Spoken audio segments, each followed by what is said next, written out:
அடுத்தது பார்க்கக்கூடிய ராசி யார்? மகரம்.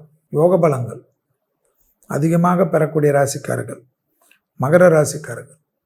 மகர ராசிக்காரர்களுக்கு இரத்தத்தில் பரவக்கூடிய தொற்றுநோய் உபத்திரம், இன்ஃபெக்ஷன் டிசீஸ், சிவனை பிடித்து கொள்வது, சிவமந்திரங்களை சொல்வது, இந்திராட்சி கவசம் சொல்வது, சிவகாயத்திரி சொல்வது, ருத்ரம் சொல்வது, கோளரப்பதிகத்தை சொல்வது, எல்லாம் அற்புதமாக ஏற்படும். வார்த்தைகளை ரொம்ப கவனமாக இருக்கணும். யார்? மகரம். சனி பரிபூர்ண விலகல், வாக்கியபடியும் விலக போகுது. திருக்கணிதத்தில் ஏற்கனவே விலகிடுச்சு. அதே சமயம் வாகனத்தில் வித்தைகள் வேண்டாம். அஷ்டமத்தில் இருக்கக்கூடிய கேது யோசனை யோசனை யோசனை பண்ணிக்கினே இருக்கும். தூக்கம் கெடும். சப்ளிமெண்ட்ரிலாம் தூக்கத்துக்கு எடுத்துக்கோங்க. நல்ல ஃப்ரூட்ஸ் ரீட்ஸ் எல்லாம், அவகாடா, பட்டர் ஃப்ரூட்டு, பெரிஸ் எல்லாம் நல்ல தூக்கத்தை கொடுக்குமா. நெல்லிக்காயெல்லாம். ஆயுர்வேதிக் டாக்டர் தான் எல்லா சேனல்லையும் கத்துறாங்களே, அதெல்லாம் நல்லா சாப்பிடுங்க. உங்கள் ஃபேமிலி ஆயுர்வேதிக் டாக்டர் கேளுங்க.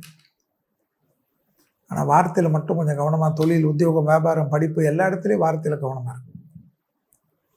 வாக்குஸ்தானத்தில் பாருங்கள், 4 கிரகம், சூரியன், புதன், சுக்கிரன், ராகு, இன்னும் 4 கிரகம் நிற்குது. ரொம்ப விலை குத்து வாங்கி விட்டுரும். நோ ரோஷம், நோ சூடு, நோ சொர்ணை. மகர ராசிக்கு மாசி மாதத்தில் தாரகம் வந்துடும். என்னை திட்டினாலும் பரவாயில்ல, நீங்கள் சூடு இல்லாமல் இருங்க. எங்கேயுமே எதுவும் பேசாதுங்க. சின்ன வயசாக இருக்கட்டும், 90 வயசாக இருக்கட்டும். பயணங்கள் சமயத்துலாம் ரொம்ப டிஸ்டன்ஸாக இருங்க. பாருங்கள், ஒரு கை தெரியாத பட்டுச்சுன்னு ஒரு ஆளுக்கு எவ்வளோ பெரிய பிரச்சனை ஆயிடுச்சு பஸ்ஸில்.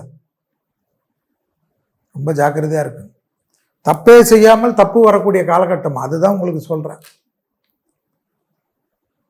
அரசியல்வாதிகள், அரசு துறையினர், சினிமா துறையினர் தேகாரைக்கும் தான் ரொம்ப கவனமாக பார்த்துக்கணும்.